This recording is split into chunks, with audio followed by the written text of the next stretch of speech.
Estamos de volta com o Jornal Litoral. Nessa meia hora, vamos falar um pouquinho sobre locação de aluguéis, locação, locadores e locatários. Para falar comigo e com o Paulo sobre esse assunto, eu recebo aqui por telefone o advogado Fabrício Pozzocco para falarmos um pouco sobre isso. Fabrício, bom dia.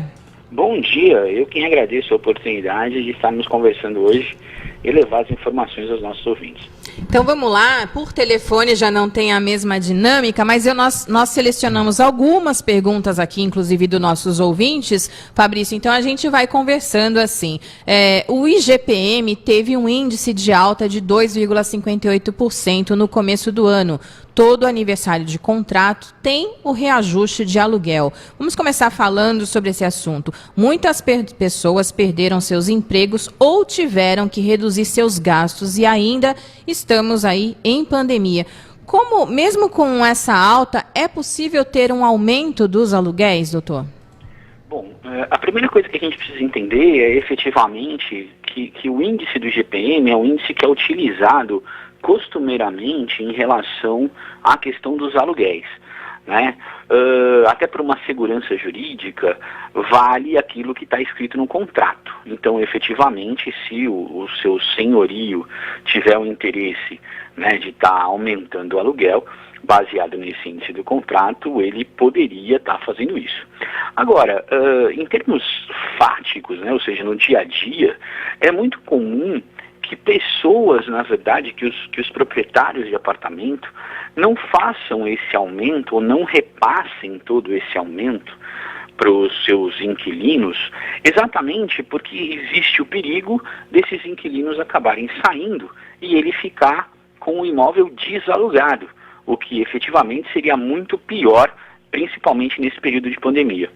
Então, o que geralmente acaba acontecendo, né, e a gente tem visto isso pela experiência profissional e no dia a dia, é que as pessoas acabam conversando entre si e entrando num acordo.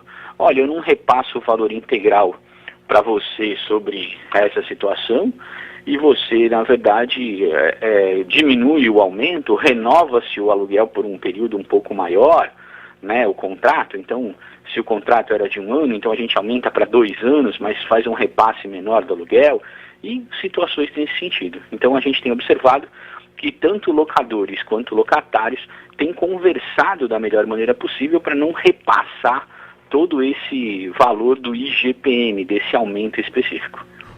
Tá certo. Doutor Fabrício, muito bom dia. Aqui quem fala é Paulo Vieira.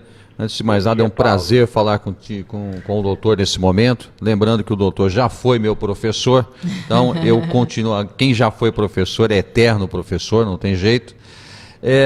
Nesses casos em que o locatário adquiriu aí uma dívida por conta desse ano difícil que nós tivemos em 2020, qual seria a melhor solução para que ele busque um entendimento com o proprietário? O locador, né, no caso. Exatamente, com o locador. Na verdade, o que nós sempre aconselhamos, né, quando nós somos consultados, tanto para o lado do locador quanto para o lado do locatário, é que, na verdade, as pessoas consigam chegar num meio termo. Exatamente porque existe um prejuízo grande, tanto para um lado quanto para o outro. Quando a gente fala de índice do IGPM, o índice do IGPM ele é um índice, vamos supor, se a gente fosse representar isso numa figura, a gente teria uma foto panorâmica, né? Então a gente tem lá a soma de várias situações específicas para poder conseguir chegar no índice do IGPM. Por outro lado, nós temos um índice governamental que é muito utilizado, que é o IPCAE, né? O IPCAE seria dessa foto panorâmica um retrato 3x4. Ou seja, só um pedacinho daquela situação toda relacionada aos valores de correção. Então, o que nós temos conversado é, primeiro, se existe a possibilidade de se chegar a um acordo em relação à ausência de repasse desse valor total por conta desse fato, e num segundo momento, se existe a possibilidade de se trocar o índice de reajuste do contrato. É muito comum que proprietários e locatários, proprietários e os seus inquilinos consigam, na verdade, através de uma conversa interessante resolver essa situação e trocar o índice de correção do contrato, trocar o IGPM pelo IPCAE. Isso tem sido uma constante e a gente tem visto que isso tem agradado as duas partes. Somente para que a gente possa entender e usar o exemplo, talvez de dezembro do ano passado, né? O IGPM no ano passado chegou a valores de quase 27%, né? Não redondo assim, né? Era 26 e alguma coisinha. A questão do IPCAE no ano passado chegou a 4,6%. Então isso a gente tem conseguido conversar e as pessoas têm conseguido entrar nesse acordo. Além disso, né, essa proposta é sempre interessante, isso está sendo conversado para que as pessoas possam entender, né, que mais vale uma boa conversa do que uma boa briga.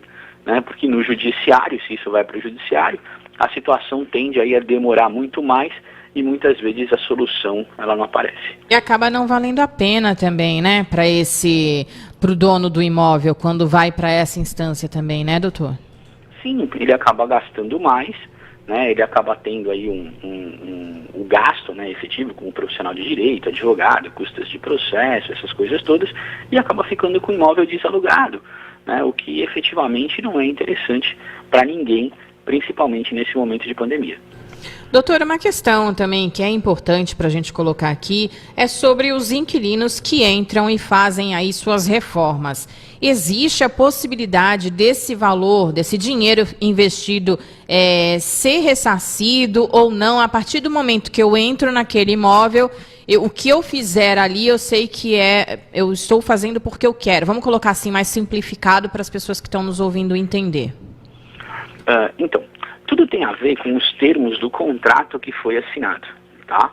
Se o contrato que foi assinado efetivamente tiver uma cláusula específica que diz que as reformas somente podem ser feitas com autorização do locador, do proprietário, enfim, e que essas reformas não autorizadas ficariam automaticamente incorporadas ao imóvel e o inquilino perderia tudo, essa é a primeira situação para a gente poder analisar se isso está no contrato. Independentemente dessa situação, o que a lei diz é que existem 3 tipos de reforma, vamos colocar assim, né? Que a gente chama de benfeitorias, né? Talvez esse é o nome que a gente escuta muito as pessoas falando aí no dia a dia. Então a gente teria as benfeitorias necessárias, que são aquelas para o imóvel poder ter condições de habitabilidade. Por exemplo, a questão que envolve a troca dos canos, a troca da energia elétrica, né, dos fios da energia elétrica, a reforma do telhado, enfim, coisas nesse sentido. Situações estas que são sempre de responsabilidade do dono do imóvel, tudo bem? Do proprietário, do locador. Exatamente porque elas vão acabar ficando incorporadas ao imóvel, mas efetivamente sem essas reformas a gente não tem a condição de habitabilidade. Então essas necessárias sempre são de responsabilidade do dono do imóvel, do locador. Agora, a gente tem também que se falar em benfeitorias úteis e benfeitorias voluptuárias. O que são as benfeitorias úteis? As benfeitorias úteis são aquelas benfeitorias que auxiliam na melhora da sua habitabilidade, mas não são essenciais. É a ideia, por exemplo, de se pintar o apartamento de outra cor, é a ideia, por exemplo, de você ter que colocar lá no seu banheiro um gabinete mais arrumado, alguns armários embutidos que a gente acaba colocando no imóvel. E aí essa é uma segunda condição. Essas benfeitorias, né, a regra é que elas fiquem incorporadas ao imóvel, salvo se você puder destacar as benfeitorias, tirar de onde foram colocadas, e essa situação não cause danos ao imóvel. Doutor, e a regra também seria no caso, por exemplo, uma pessoa vai colocar um armário embutido na cozinha por conta própria. Também deve ser perguntado ao dono do imóvel, né? Porque o dono pode não querer que se faça, por exemplo. Então, essa é aquela regra que a gente falou do contrato. Se eu quero colocar um armário embutido na minha cozinha e eu estou fazendo isso por minha conta e risco, se o dono do imóvel não concordar com ele, na hora de eu desocupar, eu vou ter que tirar o armário e arrumar a cozinha como era antigamente. Entendi. É Então, exatamente essa ideia. por isso que é bem importante toda pessoa que tem um imóvel, por menor que seja, fazer sempre esse contrato, né? Antes de locar, porque depois pode ter problemas, né? Exatamente. É interessante se procurar sempre um advogado ou uma pessoa que efetivamente é um profissional do direito que entenda dessa situação, para poder, na verdade, conseguir resolver e equacionar esses problemas. Porque antes da pessoa entrar no imóvel, tudo parece ser muito simples, mas depois que entra no imóvel, efetivamente, a gente vai acabar tendo algum problema. Doutor Fabrício, Paulo Vieira novamente, sobre as garantias locatícias, né? Existem algumas modalidades, as mais comuns, evidentemente, são a fiança, né? O fiador e também aí a caução, que são geralmente 3 meses de depósito que são feitos aí para garantir a locação. Daí derivam 2 perguntas. Primeiro, o proprietário pode exigir, que aí um ouvinte nosso aqui está perguntando, o proprietário pode exigir 2 modalidades de fiança ao mesmo tempo? E a segunda pergunta, aquele que optou pela caução poderá utilizar este valor depositado para abater aí em eventual inadimplência? Bom, então vamos lá.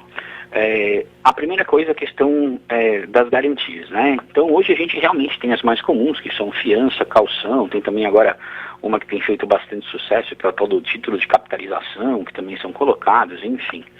Mas basicamente, eu não posso exigir pela lei 2 garantias. Eu não posso fazer isso, tudo bem? A minha garantia ela é única, tá? Então eu não posso exigir, por exemplo, caução e fiança. Eu não posso exigir, por exemplo, que existam no contrato várias situações que garantam o meu imóvel. Isso é ilegal. Em relação à fiança especificamente, a gente precisa lembrar que porque existe uma cultura, né, muito interessante, que diz que o fiador precisa ter pelo menos 2 imóveis para poder fazer essa garantia e tal, porque um seria eventualmente bem de família, aquela história toda.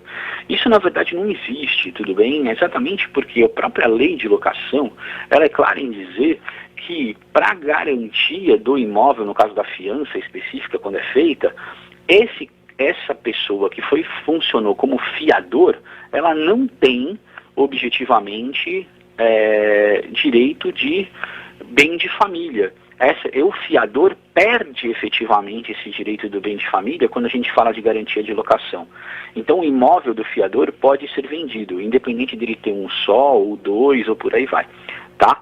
Em relação específica à questão da caução, desses 3 meses de depósito, ela já é feita exatamente, porque quando existe uma situação de inadimplência, essa caução que está lá pode ser utilizada para poder estar cobrindo esse período que foi relacionado inadimplente.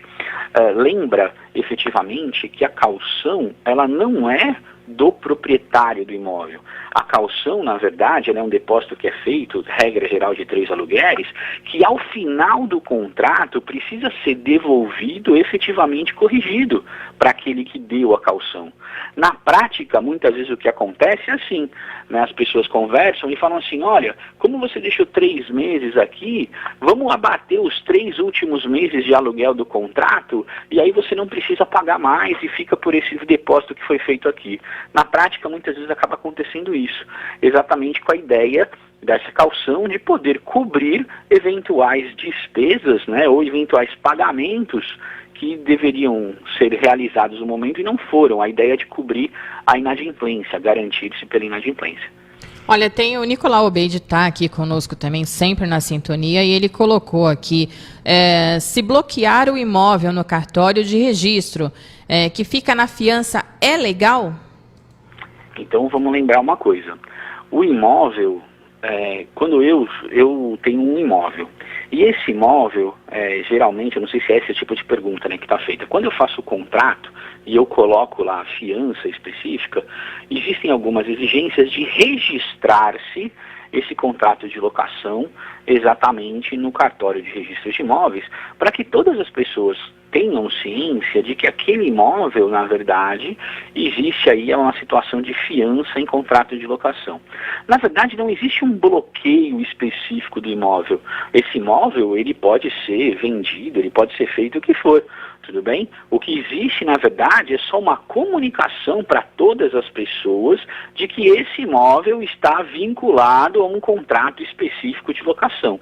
Então, um bloqueio específico não existiria, tá? Ele não está limitado ao direito de propriedade. A pergunta é se alguém vai querer comprar um imóvel como esse. Aí a situação é outra e não efetivamente de bloqueio. Agora, se o que ele está dizendo, ou se a pergunta dele for referente à possibilidade de uma execução, por exemplo, dos aluguéis, o fiador ter o imóvel bloqueado para poder pagar a conta, isso é possível sim.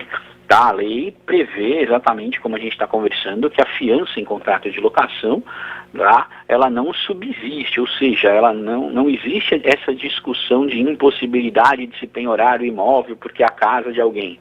Então, nesse caso específico, aí vai acontecer essa penhora.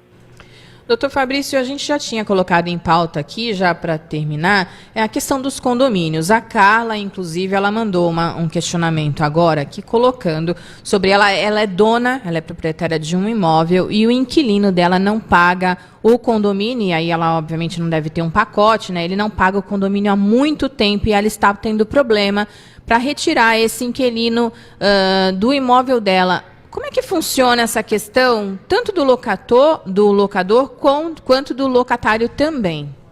Então vamos lembrar o seguinte, quando a gente fala a respeito de locação, a gente pode locar só o valor do aluguel e atribuir as despesas de condomínio e IPTU também para o locatário, ou a gente pode fazer um pacote onde essas despesas são suportadas pelo próprio locador quando ele recebe esses valores. De certa forma, o que parece no caso dessa ouvinte é que ela não tem conseguido aí vender ou tirar essa pessoa do imóvel por algum motivo e ele não vem pagando o condomínio. Então vamos deixar claro uma coisa, no contrato de locação, ela pode entrar na justiça para poder estar recebendo isso. A lei agora permite, inclusive, que essas situações sejam executadas. Dá para andar até mais rápido, né? Os acessórios da locação podem ser executados. Então, dependendo da garantia que ela tem, ela consegue resolver esse problema de receber os valores. Todavia, condomínio, objetivamente, ainda que no contrato diga que quem tem que pagar é o inquilino, acaba sendo uma obrigação do próprio proprietário. Porque caso esse condomínio não seja pago, esse imóvel pode vir a ser futuramente discutido na justiça e levado a leilão para poder ressarcir o condomínio das despesas, ou seja, vende-se o apartamento para poder pagar as despesas. Tem um nominho técnico, isso chama dívida propter rem, né, a dívida da coisa.